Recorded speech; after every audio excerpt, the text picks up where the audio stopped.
Et mon employeur peut-il refuser de m'accorder une rupture conventionnelle? Oui, et d'ailleurs, il a tout intérêt à le faire, parce que s'il vous accorde une rupture conventionnelle, il doit vous verser obligatoirement une indemnité proportionnelle à votre ancienneté et à votre salaire. En fait, ça lui coûte aussi cher qu'un licenciement, donc il a plutôt intérêt à ce que vous démissionniez, mais ça, il ne peut pas vous... En 2008, une petite révolution a offert aux salariés une nouvelle liberté.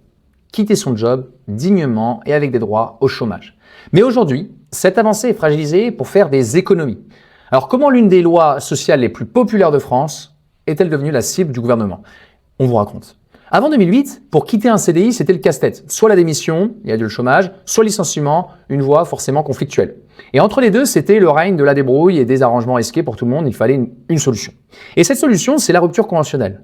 Portée en 2008 par Xavier Bertrand, alors ministre du Travail sous le gouvernement de Nicolas Sarkozy, elle est le fruit d'un accord avec les syndicats et le patronat. L'idée est hyper simple, créer un divorce à l'amiable du contrat de travail. Et l'employeur et le salarié se mettent donc d'accord et le point clé qui change tout, le salarié conserve ses droits au chômage. Le succès a été immédiat, on est vite passé à plus de 500 000 ruptures par an. Un record a même été battu au premier trimestre 2024 avec 132 468 signatures. Alors pour beaucoup, c'était une porte de sortie pour fuir un management toxique ou le tremplin idéal pour se reconvertir. Alors attention, ce succès a un coût pour l'assurance chômage. Alors l'État a commencé à mettre un coup de frein.